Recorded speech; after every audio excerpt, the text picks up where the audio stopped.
আসসালামু আলাইকুম। আমি এই মুহূর্তে অবস্থান করতেছি সিলেটের সবচেয়ে বিখ্যাত পর্যটন কেন্দ্র গোলাগঞ্জ সাদা পাথরে আছি। তো আপনারা দেখতে পাচ্ছেন এখানে কিন্তু অনেক দর্শক এসেছে দেশের বিভিন্ন প্রান্ত থেকে।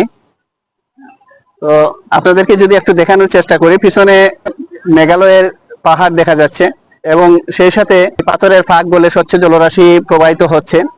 অত্যন্ত শীতল জলরাশি প্রবাহিত হচ্ছে। অনেকে এই জলরাশিতে গা এলিয়ে দিয়ে সারাদিনের ক্লান্তি দূর করার চেষ্টা করছেন। আপনারা দেখতে পাচ্ছেন যে অনেক দর্শক কিন্তু এখানে এসেছে, তবুও যদিও আগের তুলনায় একেবারেই নগণ্য বলা যায় এই সংখ্যাটা।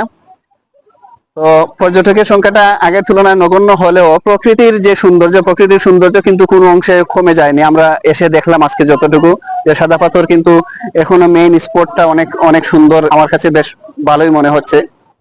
তো এখানে বিশ্বের বিভিন্ন প্রান্ত থেকে মানুষ আসে এই বিষয়গুলো উপভোগ করার জন্য, যে এখানে মেঘালয়ের যে পাহাড়টা, পিছনে মেঘালয়ের পাহাড় এবং স্বচ্ছ জলরাশি, পাথর, চকচক করা সাদা পাথর, এই পাথরগুলোর সাথে ছবি তোলা বা এই স্বচ্ছ জলরাশিতে গা ভিজিয়ে দিয়ে কিছুটা প্রশান্তি নেওয়ার জন্যই অনেকেই আসে দেশের বিভিন্ন প্রান্ত থেকে। তো আজকের এই ভিডিওর মাধ্যমে আমি আপনাদেরকে দেখার সুযোগ করে দিলাম সিলেটের গোলাগঞ্জ সাদা পাথর নামক স্থানটি। তো ভিডিওটি কেমন লেগেছে অবশ্যই কমেন্টে জানাতে ভুলবেন না। ধন্যবাদ।